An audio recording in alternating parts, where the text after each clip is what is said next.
Welcome to The Explainer. When it comes to flying, there's this absolutely critical, life-sustaining relationship between a pilot and their equipment. Today, we're going to break down the three pillars of that relationship: how to choose your gear, how to check it, and, just as important, how to care for it. All right, let's kick things off with a question. What do you think is the single most critical piece of safety equipment for a pilot? I mean, is it the wing, giving you that essential lift, the reserve parachute you hope you never have to use, or maybe the helmet, protecting your head? What's the one thing you absolutely can't fly without? Well, the answer, it might surprise you. It's not a piece of hardware at all. It's you. Yep, the pilot. More than that, it's your mindset, your discipline, your diligence. You see, your safety doesn't just kick in at launch. It starts with your attitude long before you even think about unpacking your gear. And that safety-first mindset, it all starts way before you get to the hill. It begins with the very first and maybe most important decision you make on the ground: choosing your equipment. This is way more than just a shopping trip. This is you laying the foundation for your entire safety system in the sky. Okay, so it's really important to stop thinking about your gear as just a shopping list of individual items. Think of it more like a single, integrated safety system. Everything, from your glider and harness right down to your helmet and boots, every single piece has a job to do, and they all have to work together perfectly for you to be safe up there. Now, when you're looking at gliders, there's this one little label that is just a powerhouse of information for you: the EN certification. This isn't just some bureaucratic red tape. This European safety standard is your guarantee that the wing has gone through a whole battery of tough, standardized tests. It gives you real, objective data about its safety and how it flies, making it an absolutely essential benchmark when you're making your choice.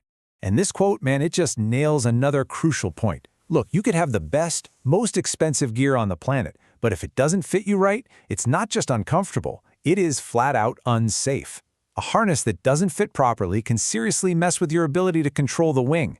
That's exactly why a flight simulator fitting isn't some nice-to-have luxury. It's a non-negotiable, must-do part of buying your gear.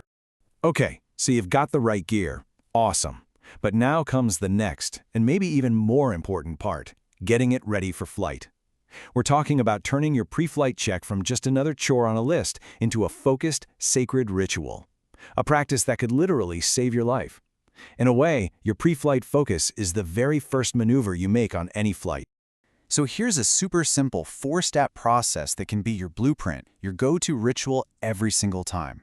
First, lay out your gear the same way every time. This builds muscle memory. Second, inspect everything, and I mean everything, methodically. Don't skip a thing. Third, create a bubble of focus. Tell your friends you need a minute, eliminate distractions. And fourth, if you find anything wrong, no matter how tiny, you fix it. Right then and there, no exceptions. And you can really see the difference here, right? It's like night and day. On one side, you've got the focused pilot. They're systematic, deliberate, their pre-flight is a calm, controlled process. But on the other side, there's the distracted pilot. They're rushed, maybe a little complacent, and that's when you miss a critical detail. Which one of those do you want to be? All right, so let's get into the nitty-gritty. What's actually on this inspection hit list? Well, you're scanning the entire canopy for any rips or tears. You're running your hands through every single line, checking for knots or frays. You're looking at your risers for wear. You're making sure your carabiners are locked and secure, and it doesn't stop there. You're confirming your harness is buckled correctly, your reserve pin is seated, and your radio and electronics are working. Every item, every single time.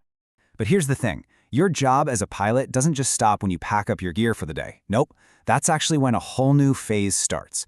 The ongoing battle against all the things that are silently trying to wear down your equipment. Yeah, believe it or not, there are these invisible forces, these enemies, that are constantly working against your gear, even when it's just sitting in the bag. Understanding who these enemies are is the first step in defending your lifeline.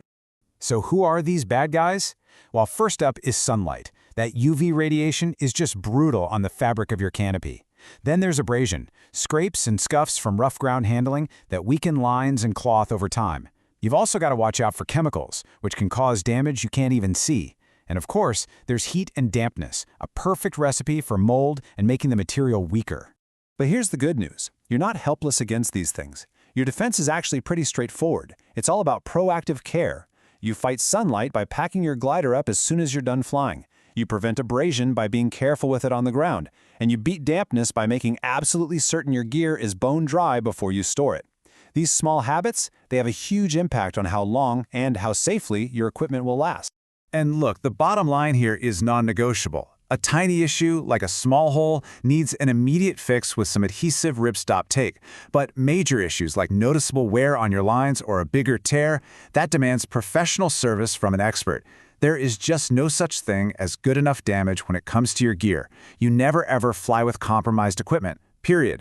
So all of this, choosing the gear, the pre-flight ritual, the aftercare, it all brings us right back to where we started. Back to the most important thing of all, the pilot's mindset. It's about taking ultimate personal responsibility for your own safety. You know, this quote really says it all. Getting to know your equipment isn't like a first date, it's a long-term relationship. You don't just learn about it once and you're done.